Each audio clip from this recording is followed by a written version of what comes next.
తోటి ముఖ్యమంత్రి సింగపూర్ వెళ్ళి రాబోతున్నారు.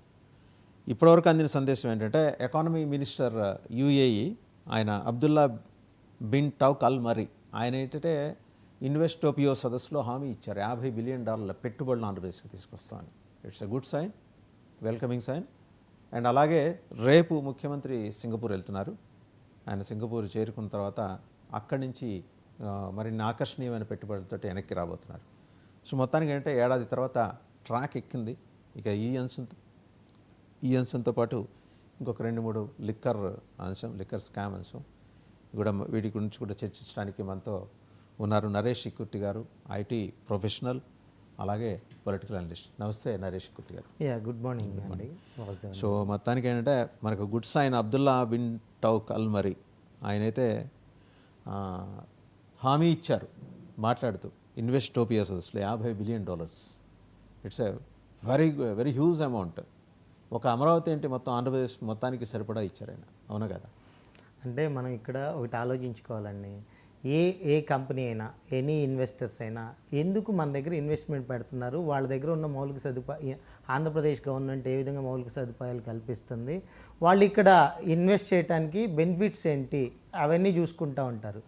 నిన్న జరిగిన 2 రోజుల క్రితం జరిగిన విజయవాడలో జరిగిన ఇన్వెస్టోపియా గ్లోబల్ ఏపీ సబ్మిట్లో వాళ్ళు కొన్ని కీలకమైన అంశాలు, ఆంధ్రప్రదేశ్లో న్యాచురల్ రిసోర్సెస్ ఎక్కువగా ఉన్నాయి, కోస్టల్ కారిడారు, ఇలాంటి అనేక సదుపాయాలు ఉన్నాయి, ఇన్వెస్ట్మెంట్స్ పెట్టడానికి మంచి ఫెసిలిటీస్ ఉన్నాయి అని కొన్ని అక్కడ ఉన్న ఏదైతే యూఏఈకి సంబంధించిన finance minister, economy minister, like finance minister is like అతను ఏ అయితే ఇన్వెస్టర్ గ్లోబల్ అబ్దుల్ రజాక్ గారు కానీ వీళ్ళు మాట్లాడిన మాటలు ఏంటంటే ఈ ఆంధ్రప్రదేశ్లో మనం పెట్టుబడులు పెట్టడం వలన మంచి అవకాశాలు ఆంధ్రప్రదేశ్ ప్రభుత్వం మనకు కల్పిస్తుంది, మీరు పెట్టవచ్చు, సుమారు $50 బిలియన్ ఇన్వెస్ట్మెంట్ మనం పెట్టవచ్చు అని చెప్పారు. ఎక్కడ పెడుతున్నాము, ఈ రంగాల్లో పెడుతున్నాము మనం, ఆంధ్రప్రదేశ్ ఈ రంగాల్లో అనుకూలంగా ఉంది.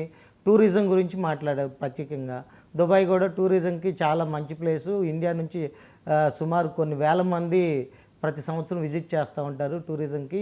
ఇక్కడ కూడా టూరిజంలో ఇన్వెస్ట్మెంట్స్ పెట్టవచ్చు ఒక్క వర్డ్ తప్పితే నెక్స్ట్ ఈ ఇండస్ట్రీస్ మేము తీసుకొని వస్తాం, ఈ కోస్టల్ కారిడార్ ద్వారా ఈ విధంగా ప్రయోజనాలు ఉన్నాయని సీఎం గారు చెప్పలేదు.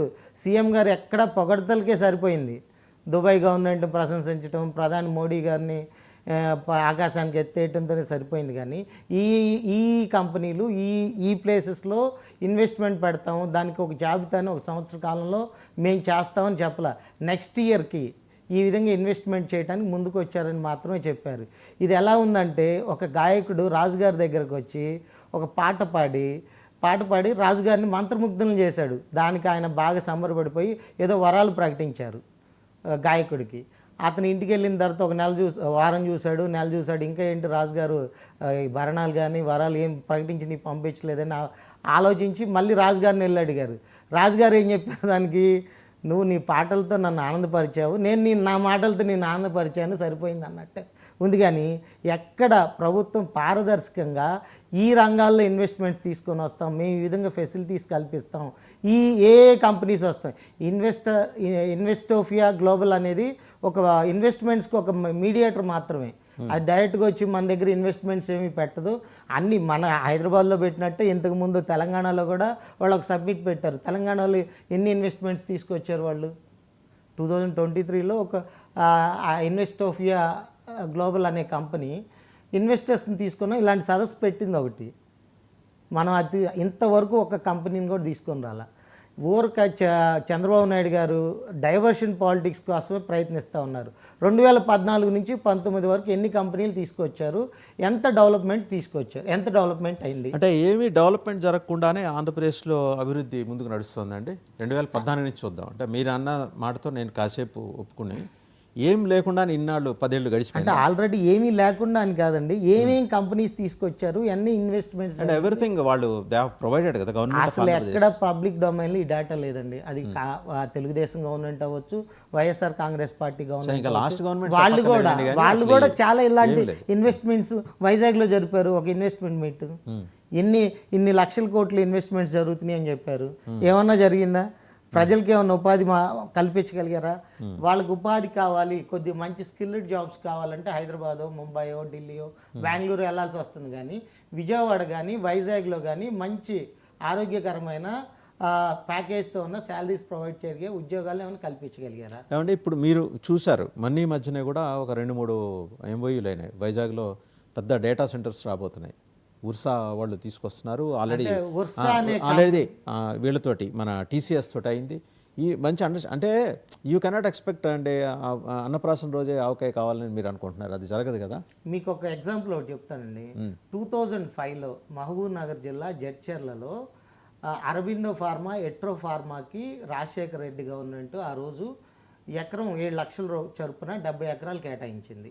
ఫస్ట్ జగన్మోహన్ రెడ్డి గారికి ఫస్ట్ వేసిన ఛార్జ్ షీట్ కేసులో అదే.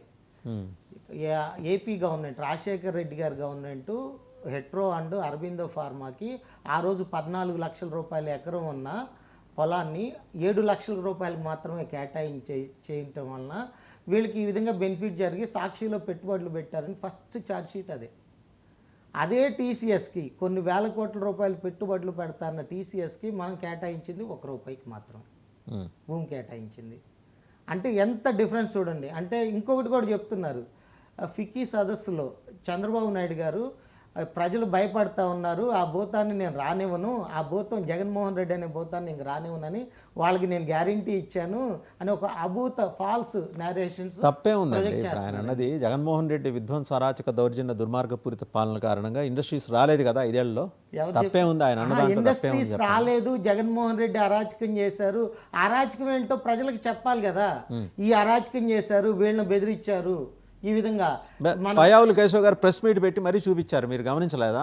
200 మెయిల్స్ ఎలా వచ్చినాయి, ఎవరో ఒక మాజీ ఏం కాదు ప్రస్తుత MP ఇంటి నుంచి ఆయన PAగా చేస్తున్న ఒక ఆయన తరఫున పంపించిన మెయిల్స్ ఎలా భయపెట్టారు. నిజంగా అలాంటి భయపెట్టే వాళ్ళు అలా మెయిల్స్ ద్వారా పంపిస్తారండి?